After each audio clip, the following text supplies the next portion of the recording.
कभी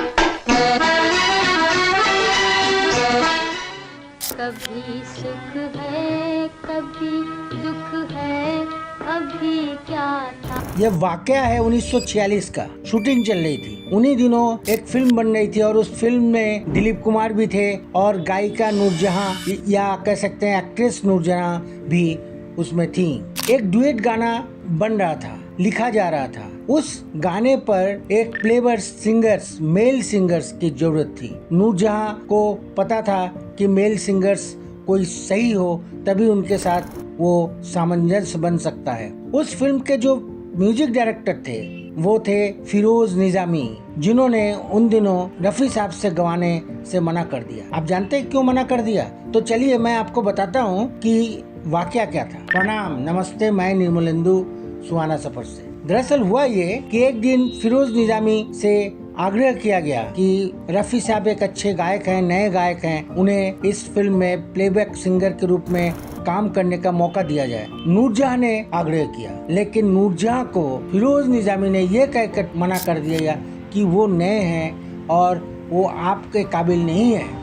नूरजहां ने उनको मनाने की कोशिश की, उनको समझाया, लेकिन उनको बात समझ में इसलिए नहीं आई। हालांकि पर्दे के पीछे का सच ये है कि उनको समझ में बात आई, क्योंकि वो मतलब रफी साहब उनके शागिर्द थे। रफी साहब ने उन्हीं से सीखा, तो वो उनको रिकमेंड नहीं करना चाहते थे ताकि बाजार में ये बात ना आए कि उनके शागिर्द थे, इसलिए उन्होंने उनको मौका दिया। बात प्रोड्यूसर्स और निर्देशक तक पहुंची। उन लोगों को भी आग्रह किया गया, लेकिन उन लोगों ने यही कह के मना कर दिया कि नहीं, वो नया लड़का है, फिल्म को भी बेचना है, फिल्म अगर ठीक से नए लोगों के कारण नहीं बिकी तो हम पिट जाएंगे और हमारा बहुत बड़ा नुकसान हो जाएगा। उन्होंने जिद पकड़ ली नूरजहां ने, और फिर वो एक बार फिरोज निजामी से आग्रह किया कि इस नए लड़के को चांस दे दें, मैं जितने भी रीटेक होंगे मैं संभाल लूंगी, मैं देख लूंगी, आपको कोई परेशानी नहीं होगी। लेकिन निजामी ने नहीं माना। तब नूरजहां ने कहा कि फिर मैं इस फिल्म में काम नहीं करूंगी। पता नहीं क्या जोश था, क्या जुनून था,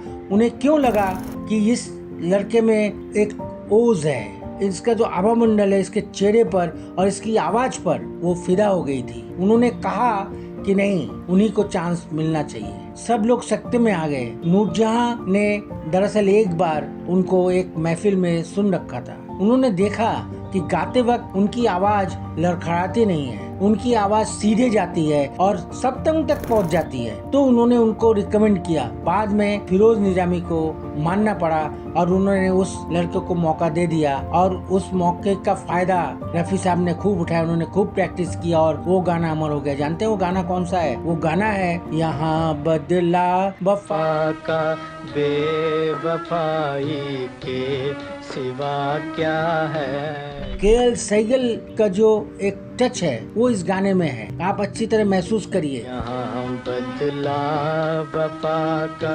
बेवफाई।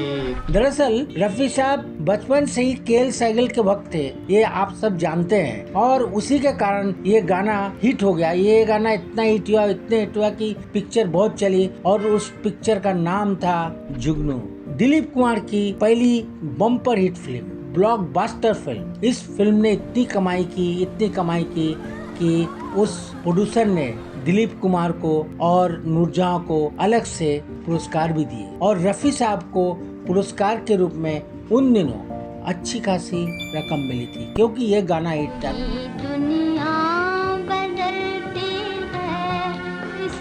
नूरजहां ने हर जगह कहा कि ये बच्चा एक दिन आगे राज करेगा, वही हुआ। और इसी वजह से जब जब दिलीप कुमार नूरजहां के बारे में कुछ कहते हैं तो एक ही बात कहते हैं कि अगर नूरजहां नहीं होती तो मैं यहाँ तक नहीं पहुँचता। हम आपको बताते हैं कि फिरोज निजामी जो है वो बचपन से ही संगीत प्रेमी थे। उनके घर में म्यूजिक लवर्स थे सब, और यही वजह है कि पढ़ाई लिखाई पूरी करने के बाद लाहौर से जब वो निकले तो सीधे वो म्यूजिक डायरेक्शन में आ गए। म्यूजिक, क्योंकि म्यूजिक उनके रग रग में बसा हुआ था। और ये फिल्म जब हिट हुई, सुपर हिट हुई, तो लोगों ने रफी साहब को लेकर इतनी तारीफ की, रफी साहब की इतनी तारीफ की, रफी साहब के गाने की तारीफ की, और ये गीत अमर हो गया। आपको यह वाकया कैसा लगा? आपको अगर अच्छा लगा हो तो आप कृपया वीडियो को लाइक, शेयर और सब्सक्राइब करें। प्रणाम, मैं निर्मलेंदु सुहाना।